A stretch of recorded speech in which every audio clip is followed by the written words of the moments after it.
What's up, cinephiles? Welcome back to our channel. For today's movie review, we are going to do a Netflix comedy series. It's called Eurovision Song Contest, The Story of Fire Saga, directed by David Dobkin. Now, joining me back on his second guesting for this channel is my cinephile friend, Carlos Laron. Welcome back to the channel. Hi everybody. Why don't you first tell us what this movie is about?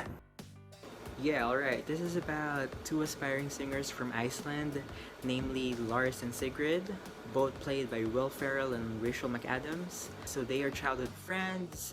They form a band or a duo. They call themselves the Fire Saga, and they got a lucky chance to represent Iceland in Eurovision, which is a global singing competition, if not the world's most prestigious singing competition held annually. Yeah, you know what? You're the person who brought this into my attention. So what I did is Google the trailer and I just found out this music video. And my first impression was like, is this an SNL skit? With the casting of Will Ferrell, we know him to do a lot of these caricature roles. To a point, the movie delivered when it comes to being a musical, bringing out this hilariously awful songs, yet with catchy beats. And also when it comes to the humor, some of it are cringeworthy in a good way, some of it are odd. Some of it that I like involves some folklore, which I really wanted to see more than some tender moments which really build the film, because this is like your typical small town, big dreams. And it kind of reminded me of the film that I've seen last year. It's called Teen Spirit, the one that stars by Elle Fanning, though that one is more of a drama. This one, just on a scale of being entertained, it does serve its goal. It did. And you know what? It reminded me of a combination of Pitch Perfect and obviously another Will Ferrell movie. Have you ever seen Blades of Glory before? Oh yes, I have seen. Yeah, so if you mix both of those together, you'll get this movie because first, it's a very competitive movie. Lars is a competitive person and he really wants to win the singing competition. Pitch Perfect because, of course, it's filled with songs. There was even that one scene in the middle of the movie. Yeah. I think it's the party scene, right? Yeah, the song along sequence. Yeah. Their take of the riff off sequence in Pitch Perfect. Exactly, and that reminded me of that scene, and I researched about it, and they actually featured past winners from the actual Eurovision contest. Like the other wow, singers really? who sang, Sigrid and Lars sang along with them. It was a big moment because you never get to see Rachel McAdams sing, right, in a movie before. And I was pleasantly surprised by how well she carried her role. And Will Ferrell, I mean, he could do anything for me. Yeah, one thing I have to point out though I'm not sure if you're already aware of that, the singing voice of Rachel McAdams is not actually her. She's being sang by my Marianne, if I'm correct, yeah. Oh, like a professional singer. But that sounds like her voice. Like, the voice fits the profile. Will Ferrell, on the other hand, used his real voice. Dan Stephen also sings in this movie, and I'm not surprised because I've already seen him sing in Beauty and the Beast, so I know that he has this broad theatrical voice.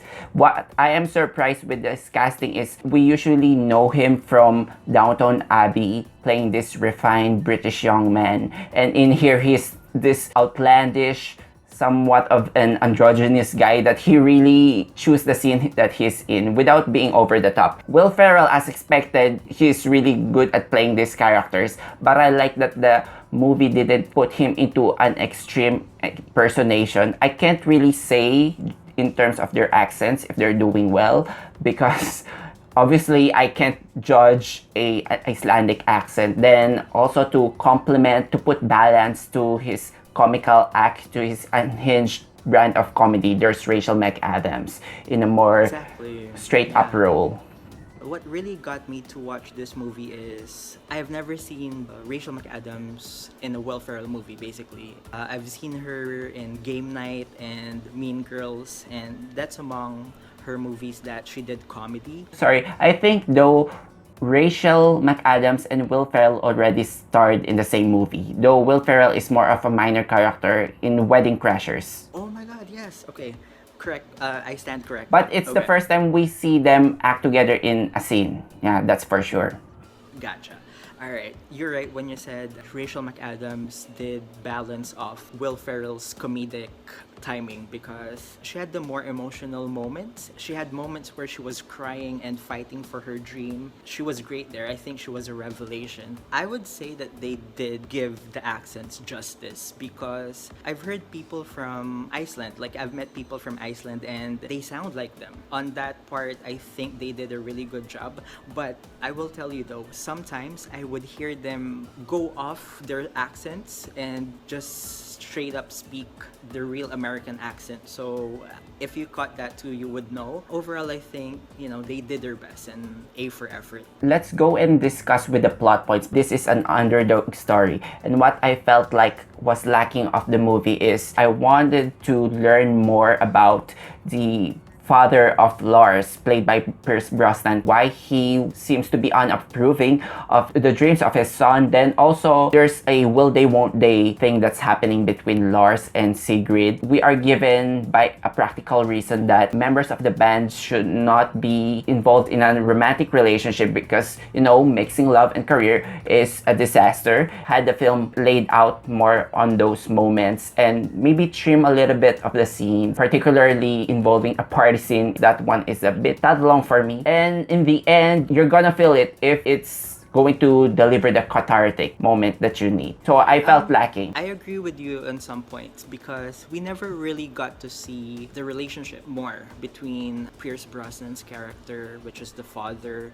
and Lars. We just see faces of him disapproving. He is mocking his own son, right? I wish that they highlighted more of that relationship so that we can empathize with both of them in that sense. And also, you were right. It was a bit dragging. I think there were some scenes that are really long, but they didn't need to be. The dynamic between Lars and Sigrid, they know that they have feelings for each other, but they choose not to engage in that. I think it's because Lars is more focused in winning the Eurovision, even though he knows deep inside that he cares deeply for Sigrid. I saw that Sigrid loves Lars ever since they were kids. That to me, that was a cathartic part because she harbors a feeling for him. She's constantly hurt by Lars because we see him really focus on his career. Even if his dad said, you are a middle-aged man, you should be able to live your life. In a way, that was a good chunk of the story. By the end, they were able to make good. Let's talk about the humor. The visual gags here are on the performances of Lars and Sigrid, where they do this death-defying stunts, which naturally would increase the chances of bringing disaster on stage. So I had a lot of fun while watching that. Will Ferrell and Rachel McAdams really committed to their roles. I could not stress this enough. It was really nice to see Rachel McAdams step out of her comfort zone. I'm a big fan of her. Seeing her in this makes me proud to know that she's Canadian. She's really good. A part of it being the signature Will Ferrell movie, they also incorporated some satirical humor in there. I was delighted to know that there were the emotional pull of that movie. It wasn't as ridiculous as I thought it would be based on the trailer that we saw. It was like a 50-50 funny and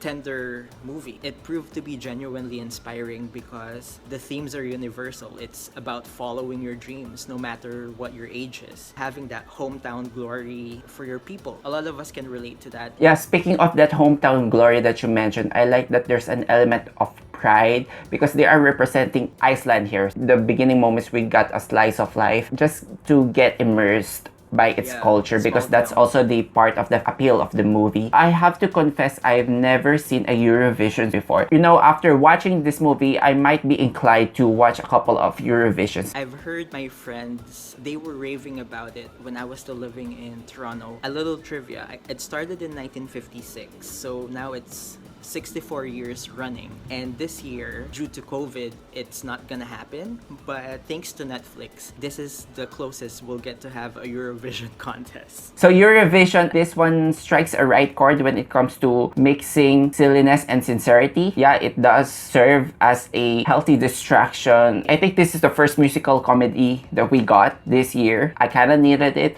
The performances are good. There are some parts that could have been better, but when it comes in serving its purpose, I think it just did well. So I'm gonna give this movie a 3.5 out of 5 stars. It's pure, unadulterated fun, nothing more and nothing less. Despite the very long title, I thought that this didn't fall short on laughs, heart, and entertainment. We forgot to mention Demi Lovato. Oh yeah, we who is forgot. making a comeback, and her little cameo. At least we got to hear her sing, and she was funny in all her appearances. Yeah, so all things considered, I am going to give this a 3.5 out of 5. If you want to laugh again, just pop it in and sing along to the songs. Okay guys, that's it for our review of Eurovision Song Contest, A Story of Fire Saga. Carlos, where can they find you? On Twitter, I can be found at Carlos Laron. On IG, it's carlos.laron. And on Letterboxd, follow me there. It's Carlos Laron. I do a lot of reviews and ratings for movies I've seen. Tell us guys what your thoughts about this movie. Thank you for watching this. And till then Have a guys, good see you one. on the next one. Bye, guys. Bye.